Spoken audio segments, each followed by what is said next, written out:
Yaron Brook is Executive Director at the Ayn Rand Institute, a former finance professor. He has published in academic as well as popular publications and is frequently interviewed in the media. He has appeared on CNN, Fox Business Network, Fox News Channel, CNBC, and PBS, among others. He lectures on objectivism, business ethics, and foreign policy at college campuses and for corporations across America and throughout the world. He is the co-author of the national bestseller Free Market Revolution, and Ayn Rand's Ideas Can End Big Government. Dr. Brook joins us to speak on his latest book, Free Market Revolution, How Ayn Rand's Ideas Can End Big Government, which argues that we must embrace a new way of thinking about capitalism and self-interest, one first spearheaded by popular novelist Ayn Rand. Brook applies Rand's ideas to today's political events, with chapters addressing the debt crisis, inflation, regulation, the welfare state, and much more. Please welcome Dr. Brook.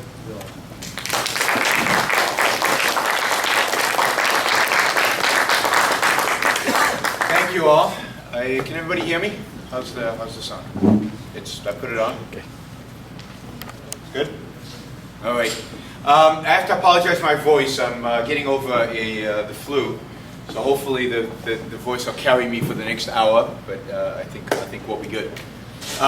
This is a real pleasure for me. Thanks for letting me speak at the National Institute. I mean, it's a real privilege. So what I want to talk about today is really, I think, a mystery. A mystery that all of us who care about free markets, there's a whole community out there in the world who are advocates for free markets. We're all challenged by this mystery.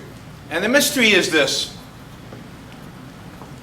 All the evidence suggests, and I'll talk a little bit about the evidence, all the evidence suggests that capitalism and free markets work.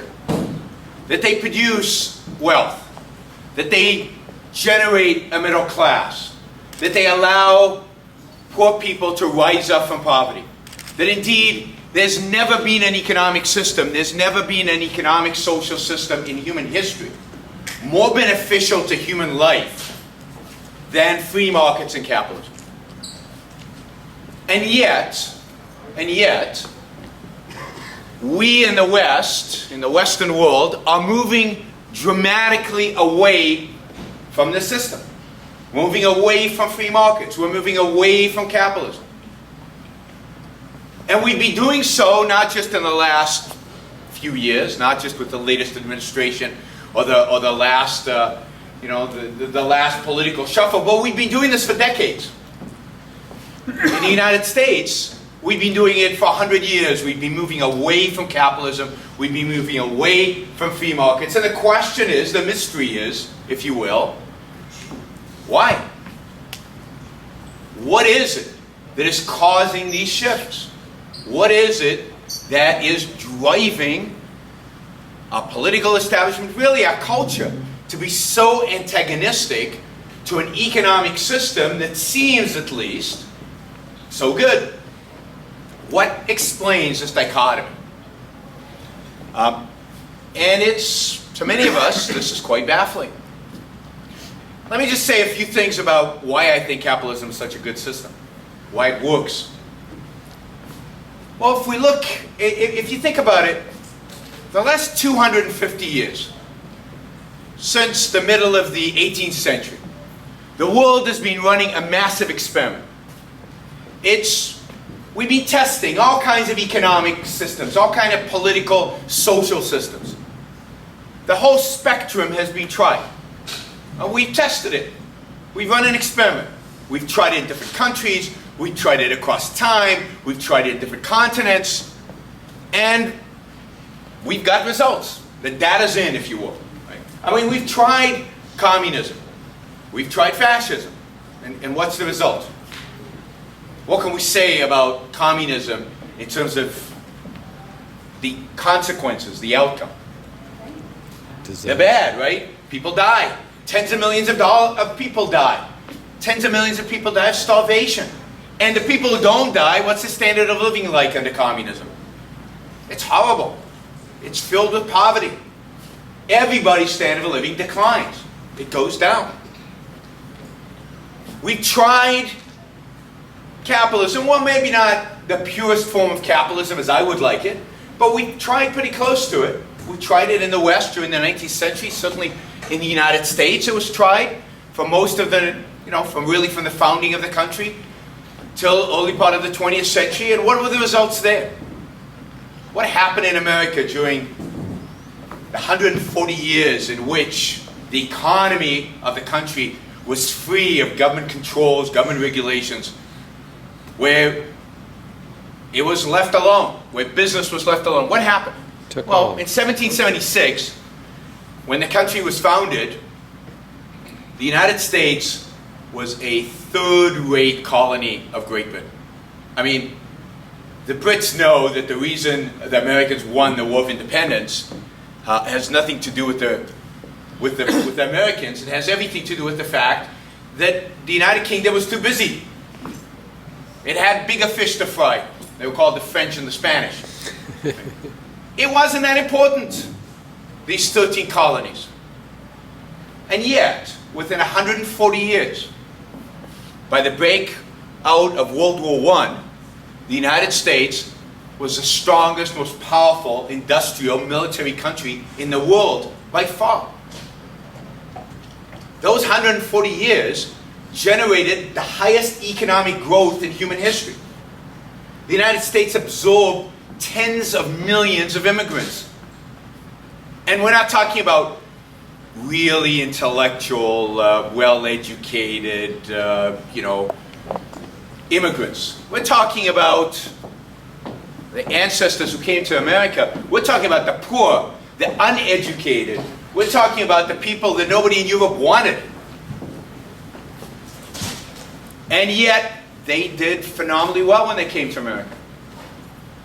They came, they built, they created stuff.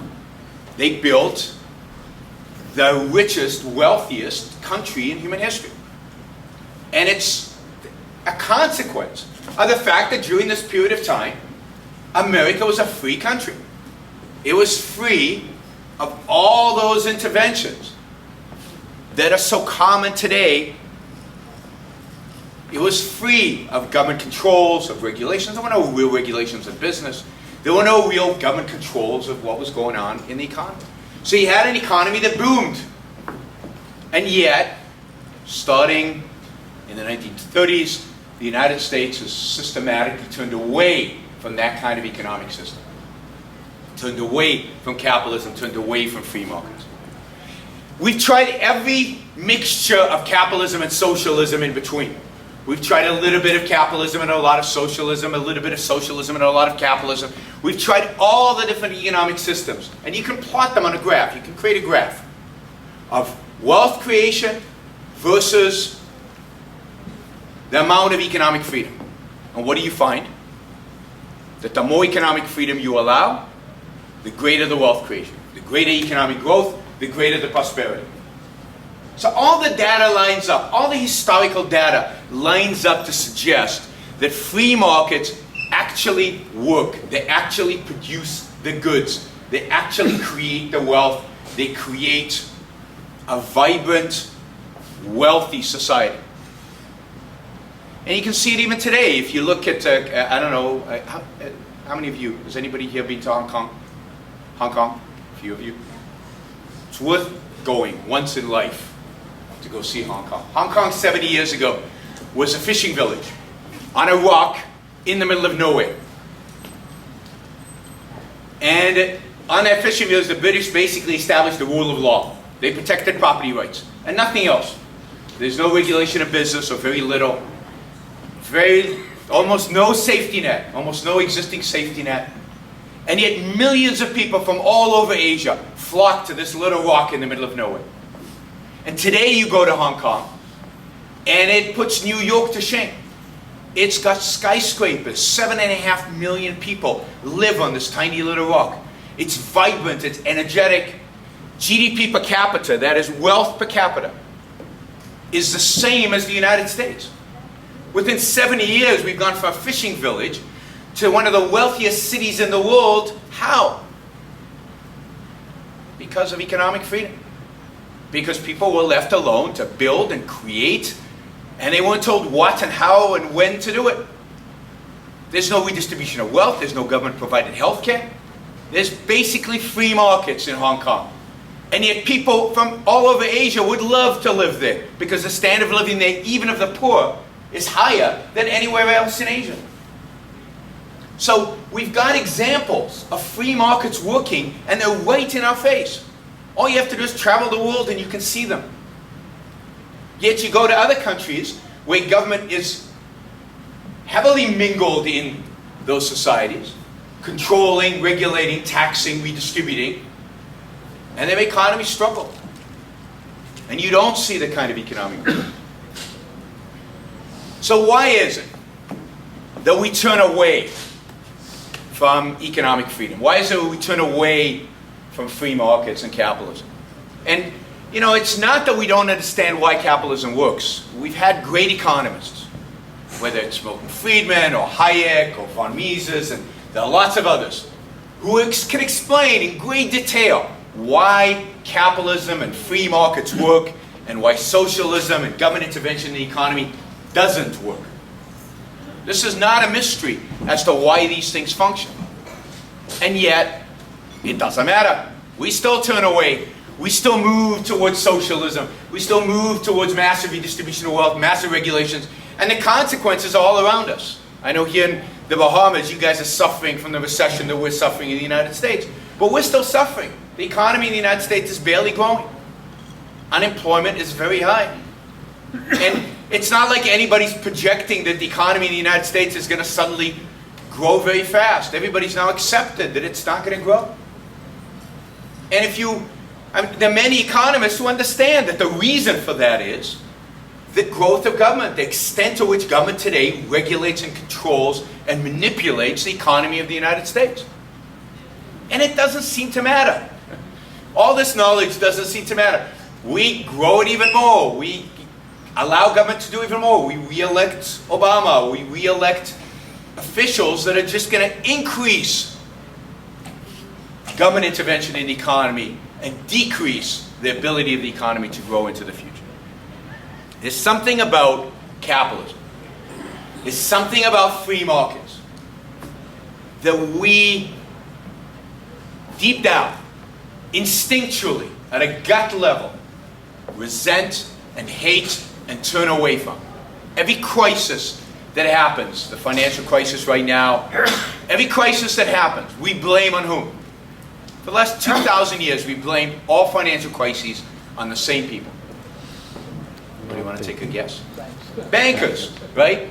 We always blame the bankers. We blame bankers and we blame capitalism, we blame free markets, even when economists later on can look back and say, oh no, they didn't cause that. It doesn't matter. So we still teach, in America at least, that the Great Depression was caused by Wall Street. Great Depression in the 30s. Well, it wasn't. No real economist thinks that. It was caused by government policies, really, really bad government policies. Doesn't matter. We still teach that. We still believe it. We believe that this financial crisis right now was caused by whom? Who do we blame it on? Before the data was even in, before we knew anything about what happened, we blame it instinctually on Wall Street, on banks. And yet, again, any decent economist, maybe not today, but in 5 years, I can guarantee you, will see what is obvious, which is this financial crisis was caused by government policies, by the Federal Reserve, by regulations, by the incentives that the government created for the bankers. Doesn't matter. We'll still blame Wall Street, and the response will be to regulate it more, to control it more. So what is it about capitalism that is so offensive? What is it that we don't like about capitalism? So what are markets about? What is capitalism about? Real question. When I say capitalism, what's it about? Creating wealth. What did you say? Free markets. But so what's free markets about? What? Creating wealth. But why? What are people doing in the market? So Free choice of investment. let's take this as an example. Steve Jobs used to, right, when he was alive, make these, right, iPhones. Why did he do it? What motivated Steve Jobs? To make money. Profit, right? He was there to make money. He was there to make money. You know what the profit margin on one of these is? At least the original, the first iPhone. Anybody know what the profit margin was? 60%. 60% profit.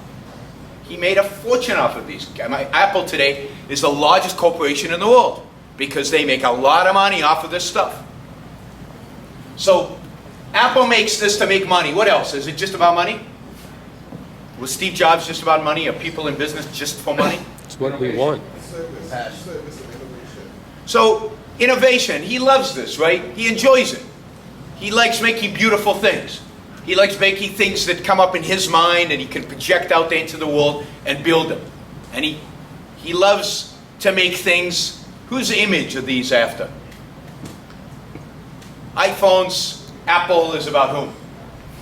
Steve Jobs got up every morning and he said, I want to make beautiful products for whom? For us, the consumers.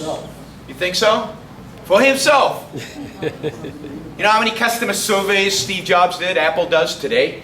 You know, focus groups. You know how many focus groups they do before they release a product?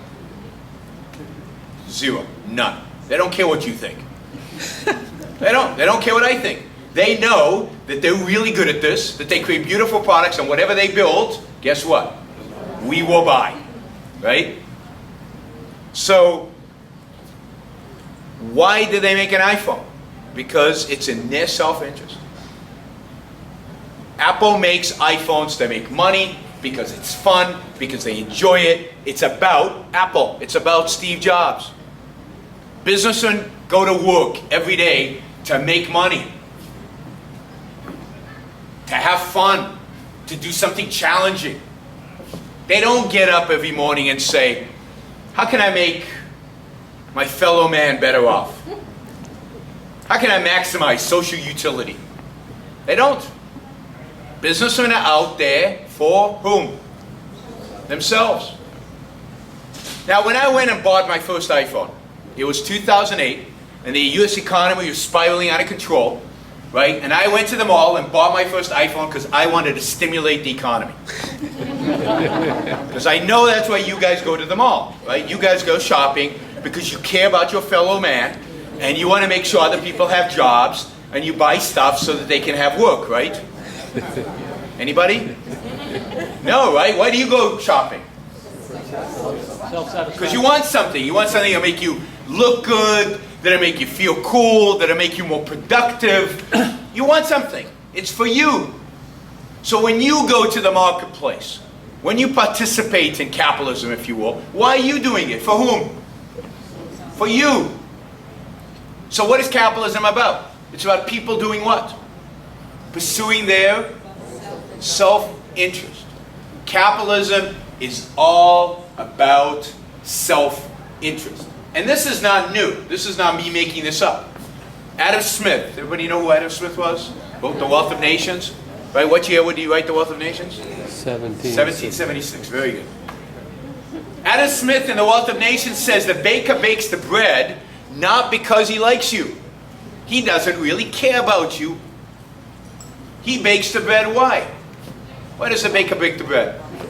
To make a profit, so he can feed his family, so he can feed himself, so he can go to the mall and buy stuff for himself. Right? The grocer who sells you the bread, does he care about you? No, he doesn't care about you. He's just doing it for himself. He needs to feed himself, feed his family. Capitalism is the system of self-interest. Capitalism is about people pursuing their own self-interest. Now, what do we be taught about self-interest? What do we think about self-interest? From when we were this big, right? Some of you are almost this big, right? When we were really young, what about parents and our teachers and our preachers and really everybody taught us about self-interest? It's bad. It's bad. I mean, I grew up in a good Jewish household. My mother, like every good Jewish mother, taught me, think of others first. Think of yourself last. What does virtue and nobility and goodness mean? It means selflessness, right? It means thinking of others first. It means sacrificing. That's nobility, that's goodness, that's virtue, that's the essence, right? But what's capitalism about? It's about being self-interested. And yet, virtue means selflessness. Capitalism can't be virtuous. Because it's not selfless. It's not self-sacrificial. It's not about placing other people first. We've got a real conflict. And I would argue that at the end of the day, people don't vote their pocketbook. They don't vote economics. They don't vote what will make them richer. They vote what they think is right, what they think is just. And here's a system that is about self-interest when we be taught self-interest is bad. It's wrong, morally wrong. It's not just, it's not fair. What's just and fair is equality, sharing. Somebody said sharing before, right? Sharing, it's about being selfless, it's about giving, not, right? People vote for that, so they vote constantly away from capitalism and towards socialism. This ethic is consistent with socialism, it's not consistent with capitalism. Take somebody like Bill Gates, a different high-tech entrepreneur, right? Take Bill Gates. Bill Gates made tens of billions of dollars for himself, right? Richest man in the world was. How did he make all that money? Who did he take it from? Nobody. Who did he take it from? Steve Jobs. No, he didn't.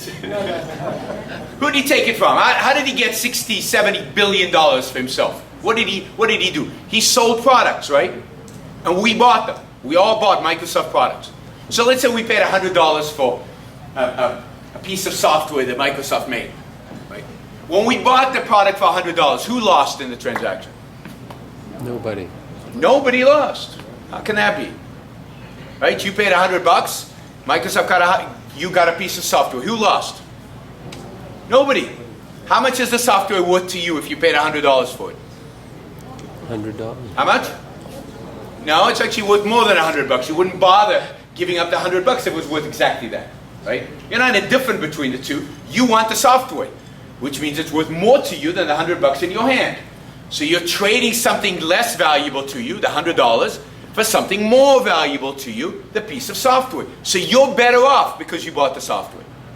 How about Microsoft? Are they better off? Yeah, because to them it's worth a lot less than $100. They make a profit. That's called trade. And trade is win-win. Both parties win.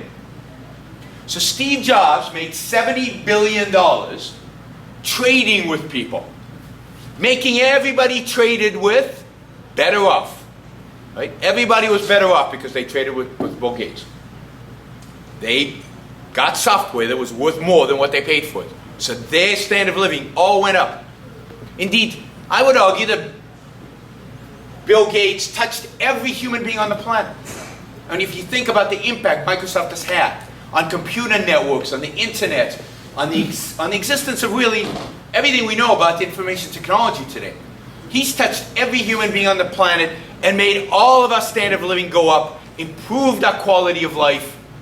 And yeah, he made a lot of money in the process. So what do we think about Bill Gates? Good guy. There's a culture. Do we think he's a good guy? Noble, virtuous? No. I mean, maybe you do. There's a culture, what do we think of him? Bad. We don't think of him very positively, not from a moral perspective. We admire his business success. But while he was in business, people envied him. They resented him. When the Justice Department, you know, in America, the Justice Department went after him for so-called antitrust violations. People cheered. People enjoyed having him knocked down a little bit. He was not considered virtuous. Making money, that's self-interested. When did Bill Gates become a good guy? When he became a philanthropist. When he retired from Microsoft, set up a foundation, put tens of billions of dollars into the foundation and started giving it away. So making the money, creating the wealth, impacting billions of people around the globe, that from an ethical, moral perspective gets zero credit. Zero credit by the moral authorities in the world we live in. But giving it away, being philanthropic, now that's a good guy. That's generous, that's nice because he's putting other people first. We live in a culture in which creating wealth, building stuff, making stuff, giving it away, great. That's weird. Where do you think you have more impact on the world? By building and creating and being in business, or by being a philanthropist? I mean, seriously. By building stuff. You're creating wealth. All you're doing as a philanthropist is redistributing it. It's the business, it's the creation, it's the building. That's where the real action is in terms of rising standard of living, increasing wealth. Giving it away, that's fine, nothing wrong with it. But that's not the essence of goodness. And yet that's how our culture perceives it. I was at an awards dinner in Charleston, South Carolina, where business leaders were getting Lifetime Achievement Awards. Right? So Lifetime Achievement Awards. And they had these long bios that introduced them. And in those long bios, they spent 1 minute on their business success and 9 minutes on their philanthropy and community service. Because we feel guilty for the business success. We feel guilty for making money. We feel it's selfish, right? It's self-interested to make money. Even though other people are benefiting, the fact that we're benefiting taints it, makes it unacceptable. We cleanse that guilt by doing what? By doing philanthropy, by giving it away. Somehow that is good, because that's selfless. So, my argument is, Ayn Rand's argument was, that we have set up a moral system that is incompatible with wealth creation. It's incompatible with building and creating and sustaining a capitalist economy, a free market economy. And indeed that we're willing to give that up. We're willing to destroy capitalism. We're willing to destroy the wealth creation. We're willing to destroy businesses like Microsoft for the sake of this alternative, this morality that exists out there that really has dominated Western culture for hundreds, if not for the last 2,000 years. That we're willing to give it all up in the name of what is good and what is just and what is right. And you see this in politics. The left, the people who want us to move away from capitalism, talk almost exclusively in moral terms. They talk about what is fair and what is just and what is right.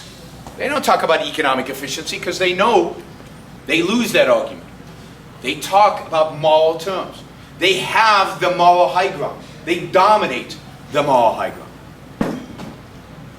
So if we believe in capitalism, if we believe in free markets, we can't let them have the moral high ground. We can't just accept that capitalism is inconsistent with this morality.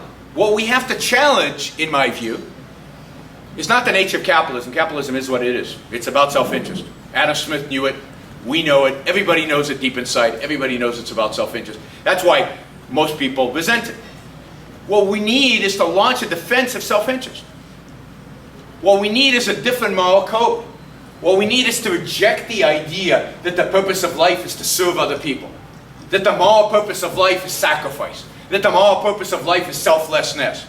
Ayn Rand asks a simple question in the face of that morality. And that question is, why? Why is your life not as valuable as your neighbor's life? Why is your moral purpose to serve your neighbor, not to serve your own life? She challenges the established ethical code, and she presents an alternative. She says, no, the moral purpose of life should be to make the most of your life. The moral purpose of your life should be to be the best human being you can be. To make the most of the one life you have on this earth. To try to achieve happiness, to try to achieve success. to pursue the values that are going to make you the best person that you can be. So when somebody builds a company, when somebody creates a business, and they're taking care of themselves and their families, what could be more noble than that? What could be more noble? What could be more important than taking care of your own life? Of taking care of the materially what is required of your own life and the people you love. That's what morality should be about. It should be about your self-interest. What is truly good for me? Now the obvious question is, but doesn't self-interest demand that one, what do we usually think self-interest is about? When we point to the kid in the schoolyard and say, you're being selfish, what do we mean? You're taking care of yourself? What do we mean when we point to somebody and say, you're selfish? That you're a line-stealing SOB, right? That you'll do whatever. You'll backstab, you'll lie, you'll cheat, you're going to get your way no matter what, right? That's what we mean by self-interest. But is that self-interest? Is it in your self-interest to lie, steal, and cheat? How many of you have ever lied? Don't leave. It sucks. Lying doesn't work. It only complicates life. It only makes life worse. What really is a friend in life is reality, is truth, is facts. Lying distorts all that. It mixes it all up. You don't get anything that you really want from lying. I mean, the best example of this in America, I hope you know this guy, right? Is Bernie Madoff. You know Bernie Madoff? The guy who created this pyramid scheme. He stole from his best friends billions and billions of dollars. He's in jail right now. He was turned in. Who turned him in? Who turned Bernie in? His sons, right? His children. One of them committed suicide a year after he was caught. So this guy's life is a complete disaster. Bernie says he's in jail right now. He says he's happier in jail than he was before he was caught. Because lying, cheating, is so horrific on your soul. It makes your life miserable. You can't look at your best friend. You can't, you're constantly afraid of being caught. Not of being caught by the police, by being caught by your friends, by your family. It just doesn't work. You know, I'm at the age now where I can barely remember what happened last week. It's true, it'll happen to all of you too. If I lied about what happened last week, I'd have to remember two things. What really happened and what I lied. But actually, I'd have to remember many more than two things, because with every lie now, you have to remember who you lied to, why you lied to them, who you didn't lie to, why you didn't lie to them. Lying is just too damn complicated. It's just not worth the effort. And that's true of cheating, it's true of stealing, it's true of all this stuff. People don't actually reap the benefits. It doesn't actually lead to a happy, successful, flourishing life. It's a disaster. So traditional morality has presented us with two alternatives. Be selfless, self-sacrificial, Mother Teresa, right? The ideal of morality. Nobody actually wants to be her, but we all believe that she was good, right? I mean, if we all wanted to be Mother Teresa, what are you doing here? You could be somewhere helping people. That's one alternative. And the second alternative is lying, stealing, cheating, being an SOB. I'm saying there's a third alternative. Being really self-interested. Pursuing your life. Trying to achieve flourishing. Aristotle, the famous Greek philosopher, talked about virtue as achieving individual human flourishing. Living life to the fullest. You're a human being, you've got so much potential, there's so many things you could be doing. Exercising your faculties to achieve a huge amount. That's what somebody like Steve Jobs did. That's what somebody like Bill Gates does. To me, they're moral heroes. Because they made a lot of money. Which means they produced stuff, they created stuff, they built a life for themselves. They took care of the people they cared about. And by the way, they helped all of us at the same time. By trading with us. So, they're the heroes. not the villains. And giving it away gets no credit in my book. I mean, it's nice, it's fine, but their impact on the world, on their own life, and on everything else is much greater by building and creating stuff. And when we deny people the ability to build and create stuff, in America, when we give them a welfare check and tell them, don't work, here's money, we'll take care of you, don't worry about it. We deny them the ability to build and create and take care of themselves. We cripple them. The biggest victims, in my view, of welfare are the welfare recipients. Because where do you get happiness in life?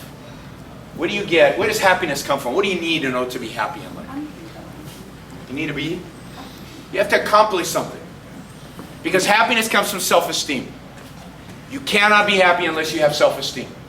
And self-esteem is not earned by the ribbons that your teacher gives you.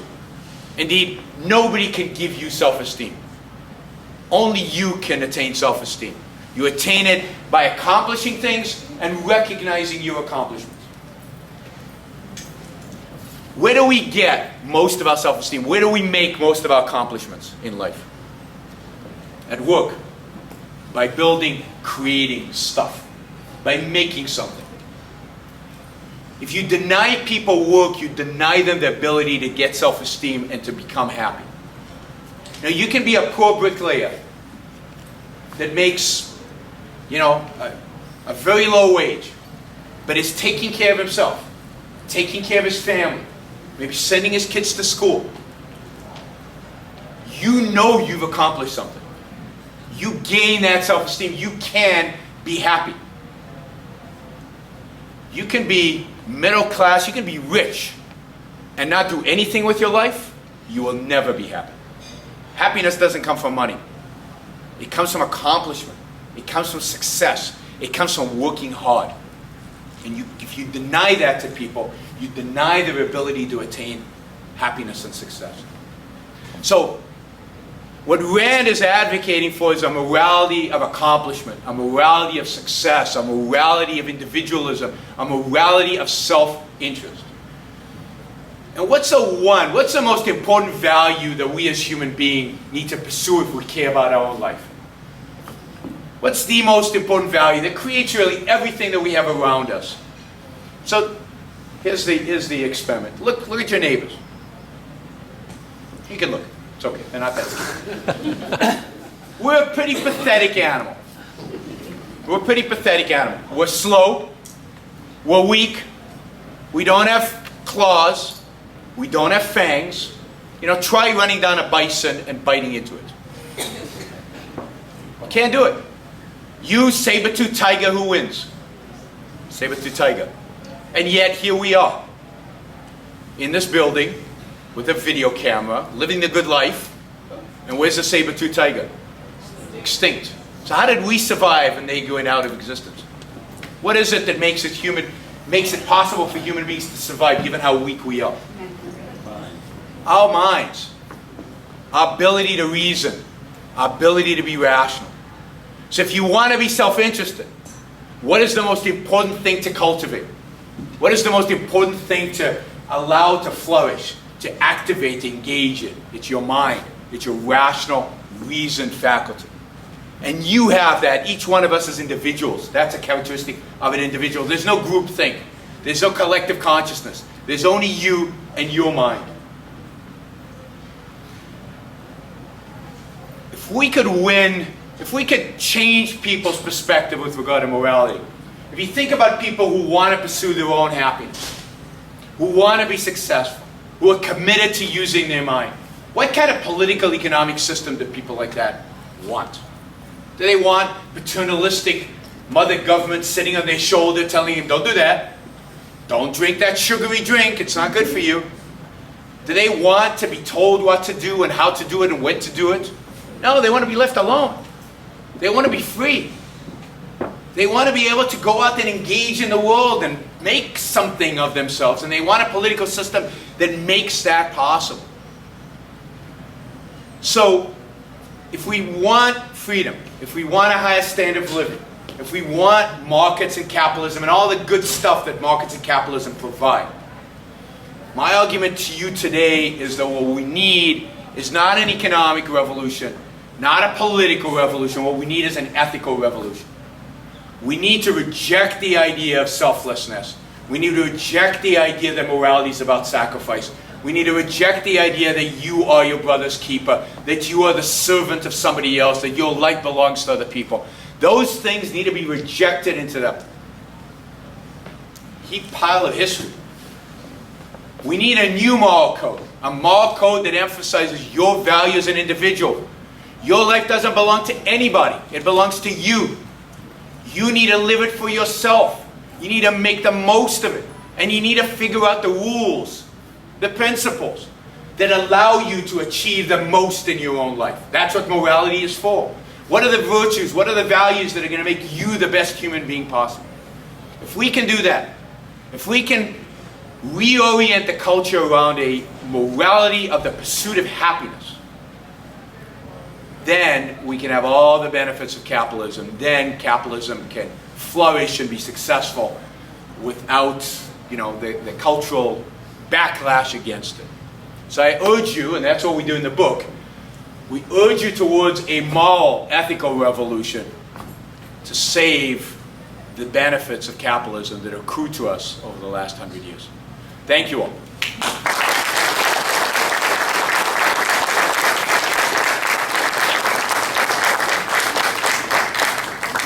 You're up for Q&A?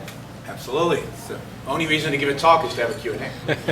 Where do you draw the line in self-policing by capitalism, the capitalism system, so that, and I use the term loosely, there is an actual true opportunity by all to enjoy the capitalism? I think when you have, to use a current event, people like Lance Armstrong suing people who were actually publishing the truth and totally destroying their lives. Yeah.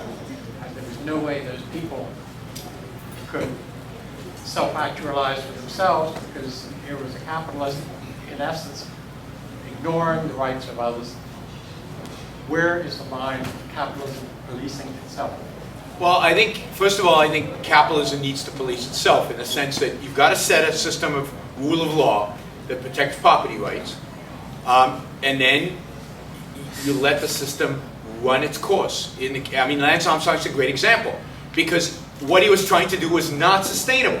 Now, yes, he's a bad guy, and he's caused a lot of people a lot of pain, and he is going to suffer for it. He's already suffering But for it. the people he's hurt have already suffered. Look, there's always bad guys. You can, no matter what system you set up, there's going to be a Bernie Madoff, right? You got to catch them quickly and put them in jail, right? That's the secret. Now, what happens in the system we have today in the States is the SEC, the Security and Exchange Commission, responsible for catching Bernie Madoff, is so busy monitoring the behavior of innocent people, they don't have time to look for the frauds.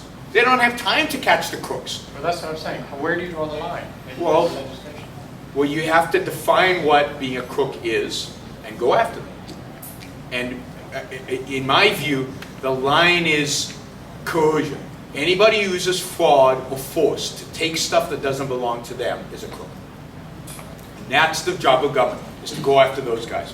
Everybody else should be left alone. That doesn't mean there are not going to be any murders. It doesn't mean there are not going to be crooks. Bad stuff is still going to happen. But most of us are going to be left free. And most of us are not victims of those kind of bad stuff. Yes? Why, I'm fascinated by what you're saying and agree with a lot of it, but why is it either or? Why can you not be selfless and also be a good capitalist? So why can't you be selfless and be a good capitalism? Because capitalism is not about being selfless. Capitalism requires, to be a good capitalist requires thinking about what you want to do, how you're going to do it. It requires complete absorption into your self-interest, into making the most of the product, of the business, of your own life. And selflessness is moving away. Now, again, I don't associate charity with selflessness. I think charity can be self-interested. So I'm not against charity. I'm not against being benevolent or being nice to people. You have to be nice to people, otherwise they won't trade with you. Charity can be in your self-interest. If you're promoting causes, if you're helping people you care about. What I'm arguing is that that is not your moral duty. Your moral duty is to yourself, is to your own life, is to your own flourishing. But And if that- everybody did that, If everybody did that, we'd live in that paradise. assumes that everybody is equal, and they're not. You have the poor and the indigent, the people who are incapable, disabled people, or resident. I mean, you can't have the extreme attitude, otherwise life wouldn't work, would it? No, I disagree with you. I think that it's the lack of an extreme attitude that makes life not work. I think that extreme attitude is what would make life work. I think the poor would be far better off under a system of self-interest, under a system of pure capitalism, than they are in our redistributive society today. And I think history suggests that. Again, the poor in Hong Kong are far better off in Hong Kong than they are in the very many other Asian countries where they're not just left alone. The poor in America in the 19th century rose up from poverty much faster than the poor do today, when they're being helped and coddled and giving checks and everything. And they were much happier and had much more self-esteem and much more confidence and did more good for themselves than they would with a mixed economy. So no, I'm a radical. I believe that when you leave people free, when you don't coerce them, when you don't take money away from them, when you don't tell them their moral obligation is to serve, but you tell them their moral obligation is to serve themselves, is to make the most out of their own lives, that's when they are happy and successful and prosperous. I'm completely advocating for an extreme form of society. Yaron, if you followed the capitalism to its Extreme. and you become the best person you can be, and you are self-serving, and at the same time you are moral and ethical, you cannot help but become a caring person. It's almost as if you become compassionate, that you become interested in others as a consequence of the lifestyle that you live. Absolutely. I mean, I don't think there's any conflict in that sense. Right. But that's not being selfless. That's being selfish. It's being self-interested, caring about people. Why? Why do you care about them? You care about them because what could be of greater value to you as a human being than other human beings? They're the greatest value they can be to you. I would argue the opposite. I would argue that a society of self-interested people is more benevolent and more charitable and more friendly and more caring than a society where we're raised to believe that our moral duty is to serve others, and if you're poor, you have somebody else has to take care of you, and you have to take care of the poor. What a society like that results in is envy and resentment, and you know, why is it? There's the rich guy over there. His moral obligation is to give me money, and he's not doing it, so I resent him. See, if I'm self-interested, my view is if he's made a lot of money, that's great. That means he's provided me, or the people I like and love, with a service that we value. So you realize that there's no conflict between people, that other people's success is your success. It's a win-win relationship. Altruism, selflessness creates win-lose situations. So yes, I agree. And the fact is, the free societies are the most benevolent societies. Yeah. Yes.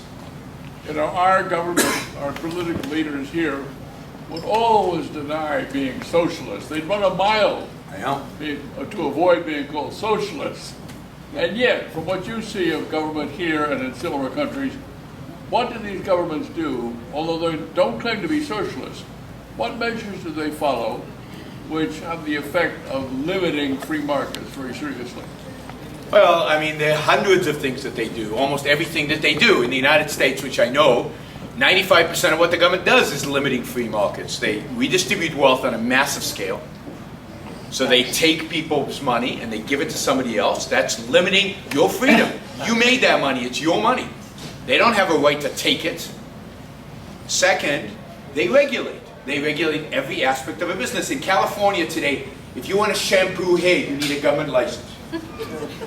Shampoo hair, right? I'm not even talking about starting a bank, which requires massive amounts of regulations and controls and restrictions. I mean, there's no accident that this financial industry in the United States that collapsed. It's the most regulated business in the country. So everything that they do, all these laws, Sarbanes-Oxley, Dodd-Frank, Obamacare, all these laws are forms in which they restrict people's freedom and regulate. Now, you don't want to call it socialism? Fine. I mean, socialism technically is where the government owns the means of production. None of these countries are socialist technically. I call them statists, right? They're all statists, where the state is the primary actor in the world out there. And, you know, you could argue that our countries, particularly the United States, are much more fascist than they are socialist. You know, fascism, they control the economy without owning the means of production. They use regulations in order to control. But they're all statists. They all involve the primacy of the state over the individual. And that's what we're trying. Yes. Yeah.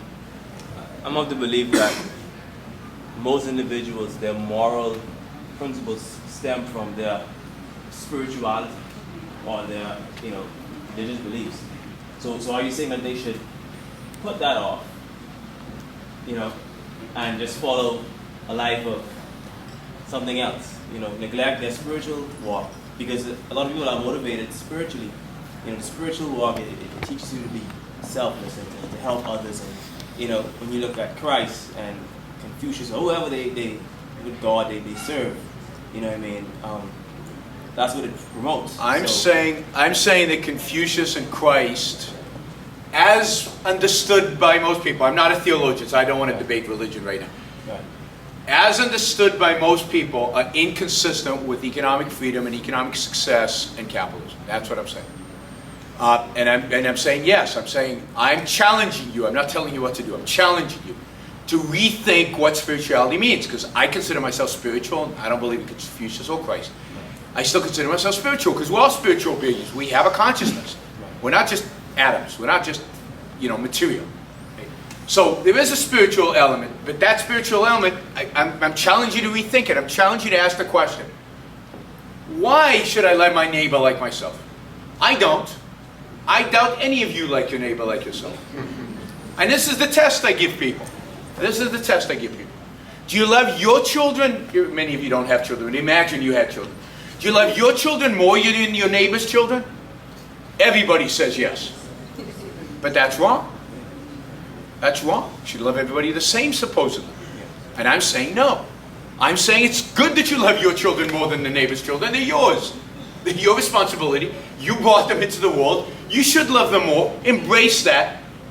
Cherish that. Don't feel guilty about it. Now expand that to a whole morality. Think about your life. You value your life more than other people's lives. That's a good thing.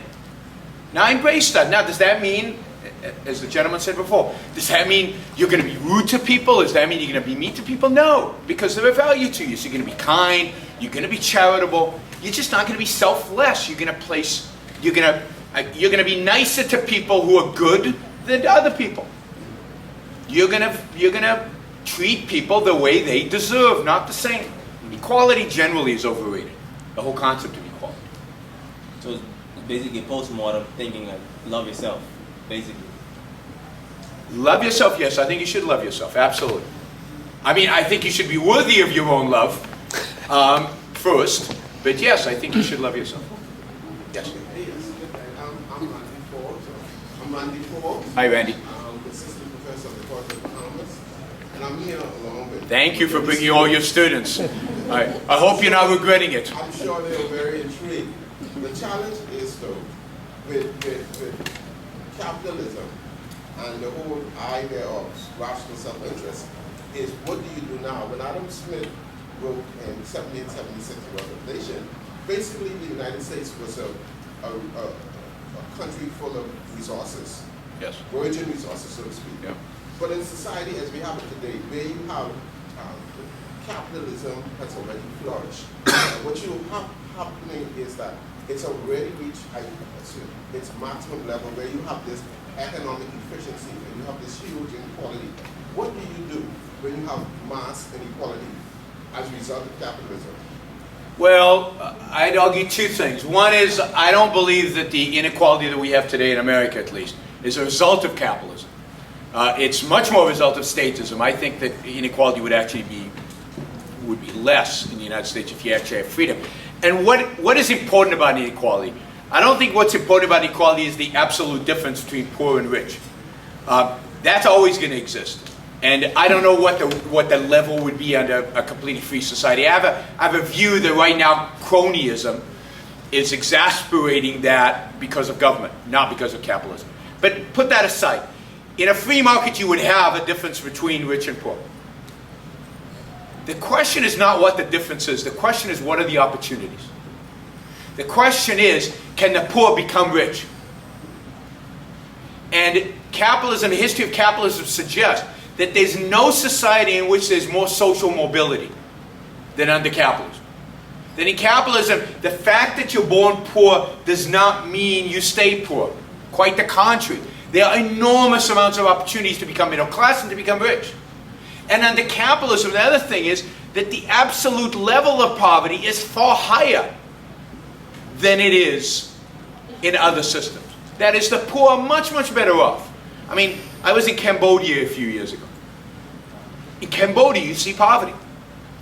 No electricity, no running water, people living on houses on stilts because it floods. And the house has to be way high so that it doesn't get flooded, right? That's how all of human beings lived 300 years ago. So capitalism is what raises us out. Now what do we do given the reality today? We've got this allocation already. I say give us freedom. Let people be free to exercise their abilities so that they can rise up from whatever station they were born into in life. And there is no equality. We're never going to be equal.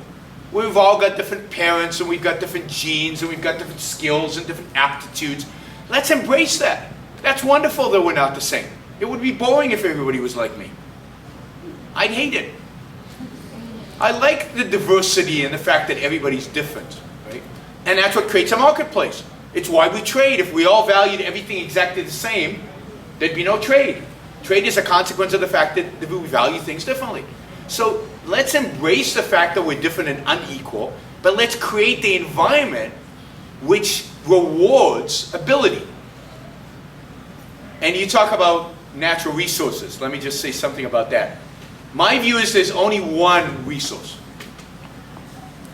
There's only one resource. And that's the human mind. It's the human mind. It's up here. So the resources haven't been used up as long as they're human beings. We can figure stuff out. We can invent new stuff. What used to be junk today could be a resource. You know, that black gooey stuff that was in the ground once. People thought it was a nuisance until they discovered, somebody figured out that you can make kerosene with it and light everybody's lives up. It only became a resource because of the human mind. It was just gooey black stuff that nobody wanted. It's we who create stuff. So resources are infinite because the human mind's capacity is infinite. Are there any examples in terms of economic isms, socialism, communism, fascism, whereby the social dynamics of poverty rising has ever been successfully implemented, as you're bringing up? Yes, I mean there has never been a system to ever do that other than capitalism. No, socialism has not worked. You can't name a model where it's worked in terms of increased economic output and rising poor. No, look, capitalism is for the poor. Capitalism has been the greatest system in human history. I mean, again, 300 years ago, all of us were poor. All of us were poor, worse off than the Cambodians, the poor in Cambodia were. I mean, we forget. We don't forget, we can't remember, right? We don't know history. But where were we 300 years ago? I mean, most of us weren't here because the population was so much smaller, right? And then we were all subsistence farmers. We had nothing. Literally nothing. And we died before we reached age 40. What led us to where we are today, where we can live long lives, where we live in decent houses, where we have air conditioning, where we have automobiles. I mean, that's capitalism. It's raised all of us out of poverty. And it's the only system that does that. Yeah. Oh, sorry. He's pointing in this direction. Yes. And then I'll go to you. Yeah. Yeah. Well, you said not in so many words that capitalism itself, it assumes that the person should be self-interested enough to notice that the community is more important to himself. But that isn't a typical example of what we see in capitalism.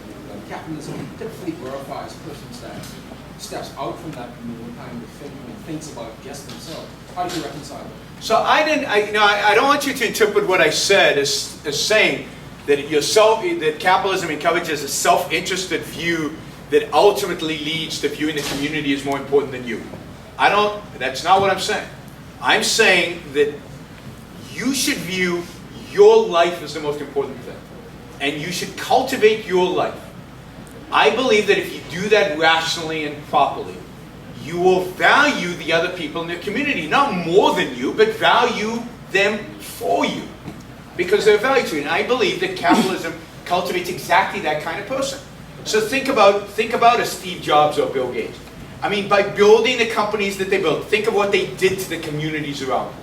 They created millions of jobs, millions. If you think about all the other companies that had to create product for Microsoft and all the people employed in Microsoft, they created a rising standard of living for everybody around them. And then, if they wanted to be charitable, they gave some money out to charity. Steve Jobs, as far as we know, was not charitable at all. But so what?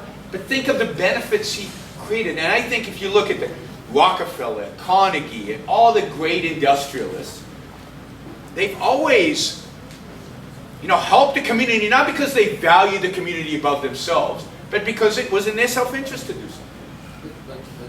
But what I'm saying is, let me follow it up with this then. The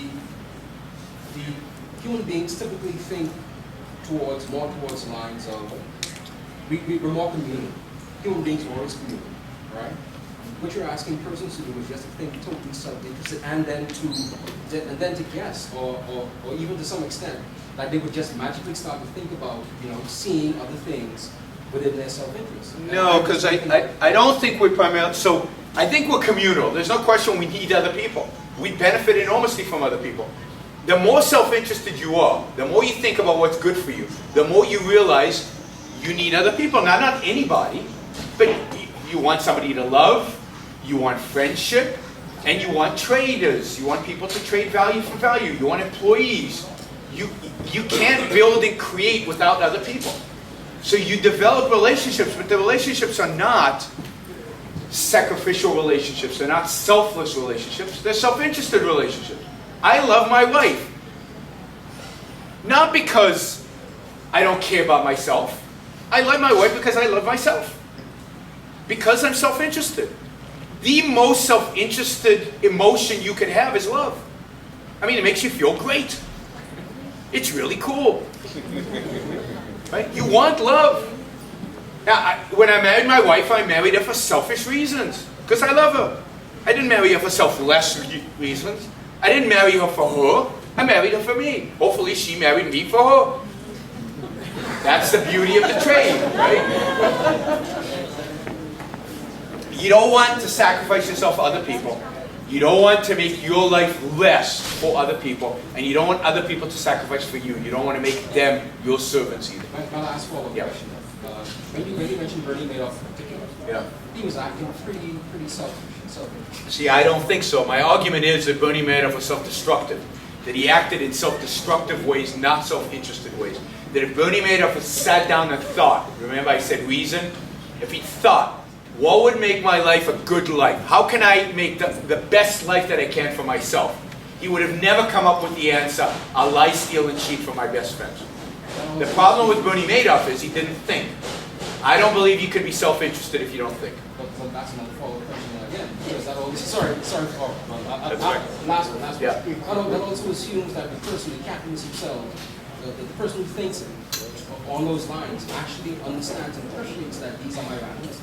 And then moving forward, how do you begin to protect, especially things like mistakes, things like regularly, how do you begin to protect So two things. One, from these sociopaths? so one, if you're a sociopath and you do what Bernie Madoff did, in my world, you go to jail.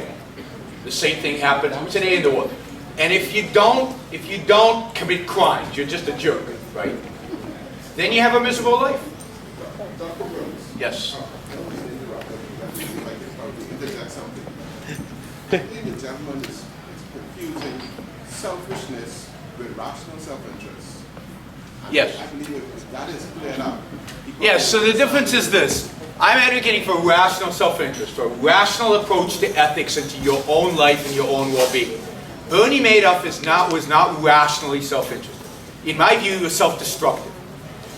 I'm not advocating for doing whatever you feel like doing. Well, greed is a tricky word, but I'm not advocating for doing it. So let's say there's a line of cocaine here, and it'll give me a high. It'll make me feel better. So you might say, oh, that's self-interested. I'm saying no, because if I thought about it, then I know that taking cocaine, what gives me a high right now, is not good for me long term. So I don't do it. So I'm advocating for, just like any moral code, no matter what your moral code is going to be, it's going to require you to think about what you want to do and what not to do. And I'm arguing for a morality that says, think about what's good for you, and do those things that make it possible for you to thrive in the long term. Don't go by emotions. Don't go by what people tell you. Don't go by whim. Go by your rational reasoned thought. Can I follow him up again? Because, sorry. He's been waiting. No, I have the guy in the back who's been patient. Yes. Yes. This is all well and good. How do we move forward? Because when you think about it, the political electorate, they want to keep you, quite frankly, illiterate, and they want to impose more regulations on business people. Sure. So that they continue to be elected, and it's business people that leave. How do we get to the next level where we change that? So this is my argument. My argument is that this is not easy. This is hard. We're failing. I'm arguing for a new approach. And that is that this is ultimately an educational battle. And this is ultimately a cultural battle about the kind of moral code that culture upholds as virtue, as goodness. I think we need to start challenging that. And I'll give you an example. I think, for example, business leaders need to start being proud of the fact that they're business leaders. Somebody like Mitt Romney should have been proud for making money, should have been proud for being private equity. He should have been able to explain what private equity is. He should have been able to say, I'm not in business to create jobs. No businessman is in business to create jobs. Stop claiming you're in business to create jobs. You're in business to make money. And you know what? If everybody succeeds in making money, jobs are created. But that's not the reason you're in business. Stop being apologetic. Be proud. Be accept this morality and stand firm by it. And I think if we had some role models, if we changed the way we talked about language, fairness, right? The left has this monopoly over fairness. What does fairness mean today? Equality. It never used to mean equality. What does fairness mean in the dictionary? Getting what you deserve, which is not the same as equality. So let's every time Obama says fairness, or every time the left says fairness, or somebody says fairness, say, well, that's not fair. This is what fairness means. Let's take those moral terms, those moral concepts, and give them real meaning that's consistent with capitalism and free market. I think then the economics and the politics fall into place if you can make those changes in the culture. It's hard. It's a long-term battle, but I don't see any shortcuts. Yes? I think we have to live in a bit of a juxtaposition between the two. I think big changes occurred in about 1913 when they introduced the income. Sure. Before that, everyone was involved in helping their neighbor. And everyone was involved in helping themselves. You had all these organizations, the lodges that you all belonged to. Sure, and charities. Taking care of it. But as soon as they passed the law and they started taking income tax, people said, that's why I pay my taxes. And so I don't have to worry about my next door neighbor anymore. And we become less and less human in that process. And I think that what you're talking about is rational selfishness, where we recognize that we don't live in a voluntary exchange society. We live in a mandatory exchange society where we have to exchange to survive. That's And right. some people cannot exchange for one reason or another. And they're Now, how do we handle those people that determine society we live in? If the private sector will do it, the public sector has to. And the private sector has stopped doing it. And that's where capitalism is in a bad way. See, I agree with a lot of what you said, but I don't agree with everything. I don't believe the standard of society is determined by what happens to those people who can't take care of themselves. First of all, it's a tiniest of minorities. It's a tiny fraction of the population that really can't take care of themselves. And that's what traditionally charity and all these other forms in the 19th century worked on. But it's not a significant number that are in a condition where they literally cannot take care of themselves. I think a society is measured by how successful people are in it, how successful they are in living, how successful they are in attaining values. And I think people who are successful and people who do are very charitable. This is why pre-1913 all this existed. If you go pre-capitalism, if you go to an era before capitalism, there was almost no charity because people weren't successful, because there was no wealth. People hadn't built up enough to take care of themselves, never mind take care of their neighbor. It's only capitalism that creates the wealth that makes charity even possible. But the first point is capitalism. The first thing you have to do is take care of yourself. The first thing to do is to build up the wealth and the capacity that you have. And then if you want, and I think most people do want, then you take care of those who can't take care of themselves. But that's a secondary consideration. Another way to look at this is America didn't become this great nation because of charity. I mean, charity was there, charity was important, but what created the great nation was work, was personal responsibility, was the genius of people like Edison and Ford and Rockefeller and people like that. It was the energy, the freedom.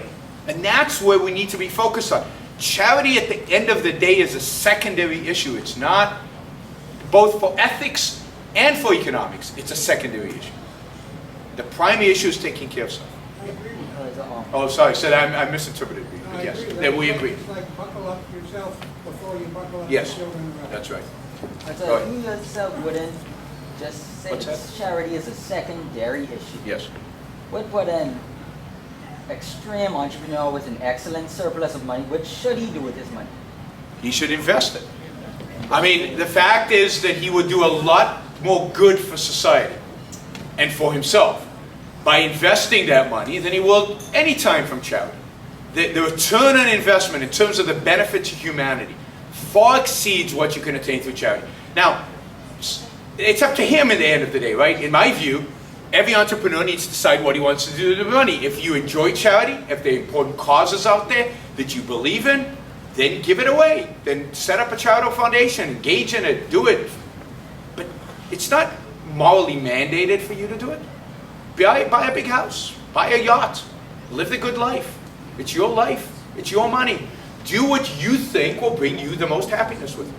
But in terms of, if we think economically, if we think about what will do the world good, then the best thing to do with your money is to invest it, by far. The return, people have done studies, the return on investment far exceeds the return on charity. Particularly with large sums of money. Yes? Okay, you mentioned that in 140 years, or after the United States achieved independence from Great Britain, that there was tremendous economic growth. Yes. As you mentioned, freedom as being an important component Yes. of that. I have a question about the role or the significance of slave labor in that growth. And also, you said that rational self-interest would lead people to acknowledge that freedom of all individuals is greater for the society. But didn't government have to intervene? Didn't government intervention ensure that slaves actually achieved that?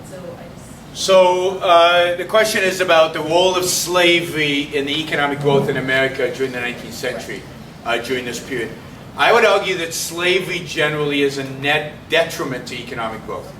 It's a negative. So to the extent, if there hadn't been slavery in the first 70 years, then the economy would have grown faster. Slavery doesn't make any economic sense.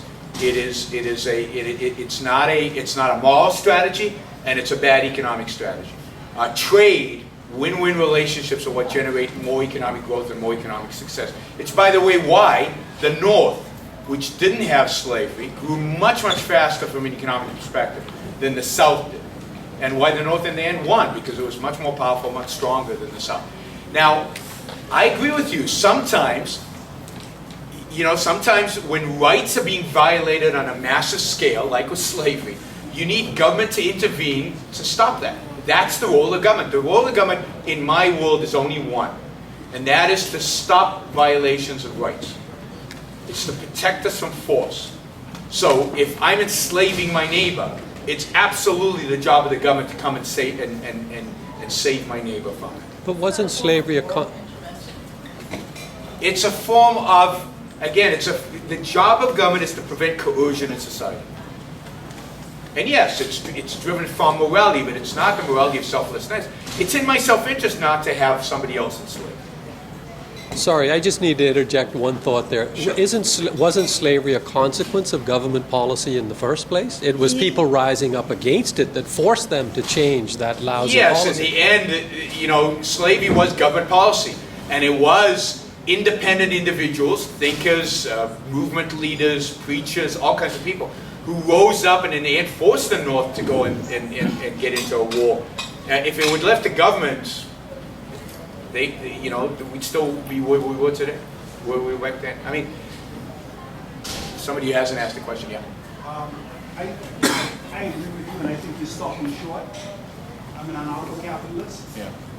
If you truly believe that government is bad, they get money from taking money from the hard-working people, which is theft. Yeah. Therefore, they operate without a price mechanism, and they have no idea how to properly use the scarce and valuable resources. Why would you want government at all? Good question. So I'm not an anarcho-capitalist. I believe government is a necessary good. Necessary evil or necessary good? I said necessary good, and I said it on purpose. I believe it's a necessary good. I do not think you can have a functioning society without government. I think government has an important role. It has only one role, but it's a really, really important role. And that is to be that entity that monopolizes the use of retaliatory force. It is the one entity. Force, I don't believe you can have a marketplace in force. I don't believe you can trade force. I don't think force is a win-win. I think force is a different type of entity where you should not have a market in it. And we create a particular institution to control force. We call it government. You don't like the word government, we'll call it something else. I don't really care. But that's what government is. It's an entity there to extract force from human relationship. And that's all it does. It's the only thing that it does. But your philosophy, therefore, is wrong, because you're saying one thing, if we're talking about the production of goods and services and protection of society, insurance is a good and or service. No, it's not. See, I don't believe it is. Okay. I don't believe it's a good or service, and we can argue all night, and I've done it many times with an anarcho-capitalist. Force is not a good or service. Force is the... It's not about protection. This is about coercion. And coercion is not a good or service. Coercion is the anti-market. It's the anti-mind. It's the anti-reason. It's the anti-life. It needs to be separated out, create an own institution for it that is separate than anything else that is traded and where we actually have goods and services related to it. This is why, for example, I'm okay today even with government having some regulation over weapons. Because it's an instrument of death. Weapons are an instrument of death. It's an instrument of coercion. There's no marketplace in atom bombs. There shouldn't be a marketplace in tanks. But, we can have a long argument. Yeah. When you're talking to someone and you're talking about the virtue of selflessness, how do you stop the person you're talking to immediately form the word guilt in their mind? It's very difficult because, I think, again, I think Jewish and Catholic mothers figured this out a long time ago. That guilt is a great way to control people and manipulate them. But self-interest is guilt, isn't it? today. No, self-interest is the opposite. But that's what 90% of Yes, people who say 90% self-interested people will think. think, I'm self-interested, but I need to feel guilty. Why do I need to feel guilty? Because my moral code says self-interest is bad. I'm saying, No, sorry. I'm saying I'm when you say liberating them. self-interest to somebody, their first reaction is that's guilt. why would it be guilt? It's guilt because they hold the wrong moral code. So what I'm saying is, self-interest isn't guilt. Self-interest is the way to eliminate unearned guilt, because people hold the guilt because they live self-interested and they believe they should be Mother Teresa. And that causes the guilt. I'm saying, no, you shouldn't be Mother Teresa. There's nothing good about Mother Teresa. Right? I mean, we could discuss Mother Teresa, but there's nothing much good about Mother Teresa. Live your life. Make the most of it. You want to go to India and help people? You really think that'll make the most of your life? Do it. Nobody's stopping you. The point is, live your life based on your values. Be self-interested. Get rid of the guilt. Guilt is a way for people to manipulate you. It's a way in which our religious and cultural and political leaders want us to feel guilty, because then they can use that against us. They can manipulate that. They can control us. I wanted to liberate you from feeling guilty. I want you to embrace your self-interest. Self-interest creates self-esteem. Yes. Guilt destroys Destroys self-esteem. self-esteem, absolutely. I mean, that's the real issue. That's right. And that's the issue that, you know... And guilt we- comes we- around because we buy into this alternative morality, which is wrong. Precisely. Yes. What type of advice do you have for a young person if, like, they really don't want to, like, work, like, a normal job? They don't really want to be, like, the normal, everyday 9-to-5 person. But they really want, like, something major. Like, what type of advice do you have for them? Well, you know, the advice would be to try to become an entrepreneur, to try to build your own business, to try. Direction, but they're not already But sure. to do that direction, I mean, getting a job is good training for being an entrepreneur. So, yeah, it's no fun working a 9-to-5 job, but you got to do it. You got to do it because you'll learn the skills that then allow you to be an entrepreneur and do your own thing. Second is really think about what you want to do. Use this. Too much of our educational system, not impeding on your professor, but too much of our educational system is about emotions. It's about what do you feel? What do you know, that's not important. Not for success in life. What's important is what you think, is figuring it out, is really spending time. You know, really thinking through what you want to do in your life, and the emotions will follow, the passion will follow. But you got to use what's between your ears. And you got to train yourself to do that. I can answer that. I have 2 children who are, one is passionate about surfing, and the other is passionate about circus parts. He's doing trapeze and stuff. They're not going to be jobs that are going to make them a lot of money, but those are their passions. They are willing to wait on tables and do other jobs so that they can do that thing they love. And somebody needs to wait on tables. Absolutely. So if that's what's going to make them happy, then there's nothing wrong with that. Yeah, and in the long term, what you want to do is pursue your passions and figure out how to do that.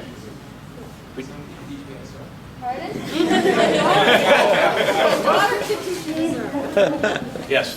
My son Is there a role for unions in the free society? Is there a role for unions in a free society? There might be.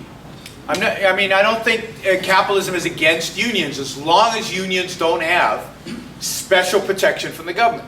As long as they don't have coercive power given to them by the government. If they're voluntary associations, you can imagine situations in which certain manual labor, simple labor, people, it's easier for them to organize together to negotiate terms. But, you know, unions have been declining in the United States in spite of all the protection the government gives them. So I believe that the more you move towards an information society, the fewer and fewer, the less and less unions make any sense at all. Yeah. I'm all for, you know, just living the life and going after what you want to do in life. I believe in that. Yeah. I believe people should spread their wings, you know what I mean, and be the best they can be. Absolutely. But it's like... I'm saying be proud of that. That's good. That's good. And education is important too. Yes, it is. And for our society as Bahamians, I believe it was that socialism or that, you know, the statism that provided us with that education initially in the 1970s, when we came into independence. Yeah. Because before that, we didn't have that, Because my grandfather, he left school at age maybe 13, and he was able to go to school at age 58, Yep. And he's 91 now, and he's able to, help and provide for others, you know what I mean? And also that social, or the statism, provided college scholarships for persons during that era to go off to school. That's probably why a lot of us have the opportunity to study economism. So there are two things. There are two things there. One is, whether it's good or not, it's wrong. Yeah. Because, education might be very valuable to you. But does that give you the right to take my money? Does that give you a right to steal my money because it's good for you? Now, we understand that you're not going to come up with a gun and take my money and to use your education. That's wrong.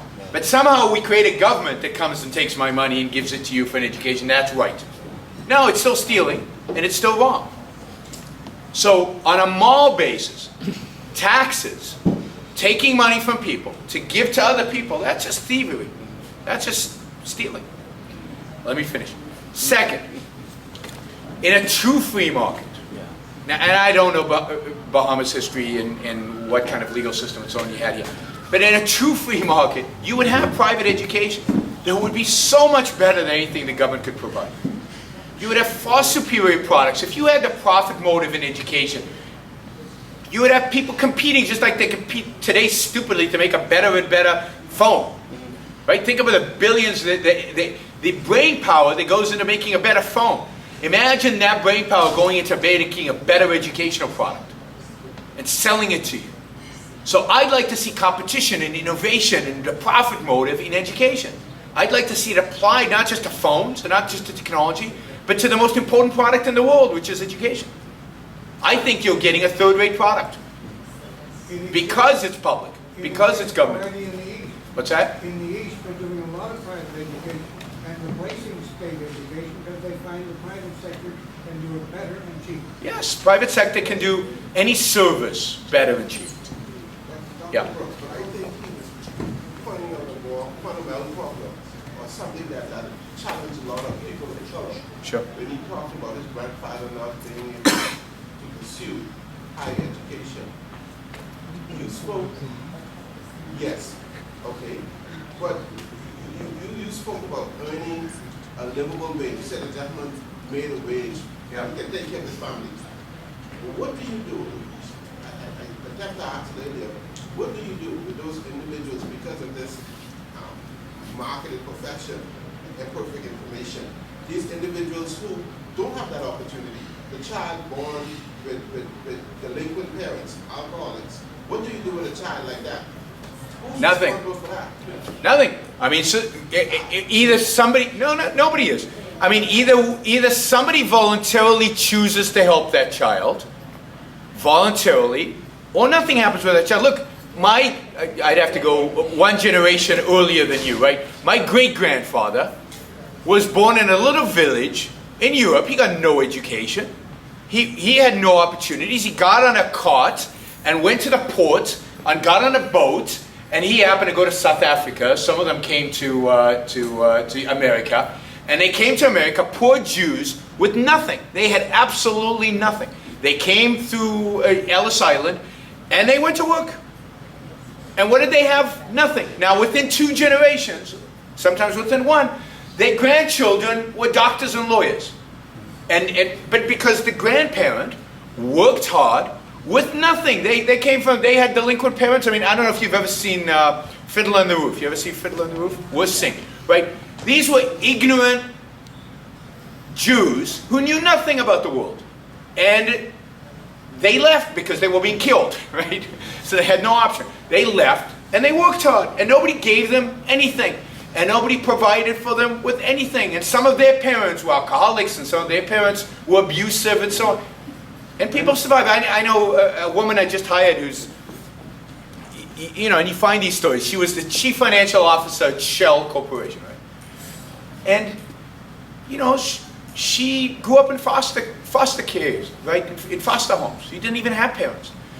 People can raise themselves up if you provide them with the freedom, or we provide them with the moral code that gives them that focus. You spoke about President Barack Obama. Yeah. If you were President Barack Obama, what would you do? Wow. Face with. I mean, you know,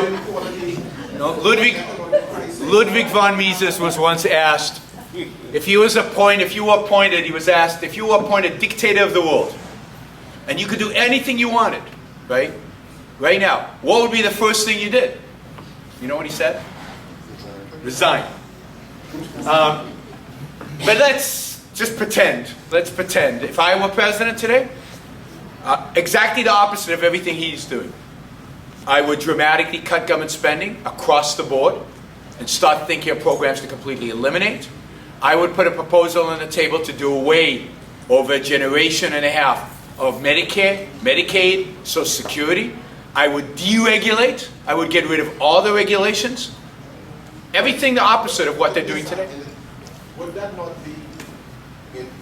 be in his best interest to do that? Yes. Yes. He is not pursuing his self-interest.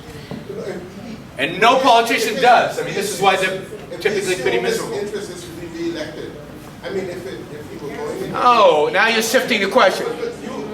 Now you're shifting the question. This is why von Mises would resign, right? If the answer is, what are you going to do that's popular, then it's over. What rational self-interest are we talking about? Then I wouldn't be in politics. No rational, self-interested person would go into politics as long as the culture is the way it is today. That's why the effort is not in politics. The effort needs to be in cultural, educational change. It needs to be about educating people so that we can get to the point where I could do the right thing and still get reelected. Thank you all.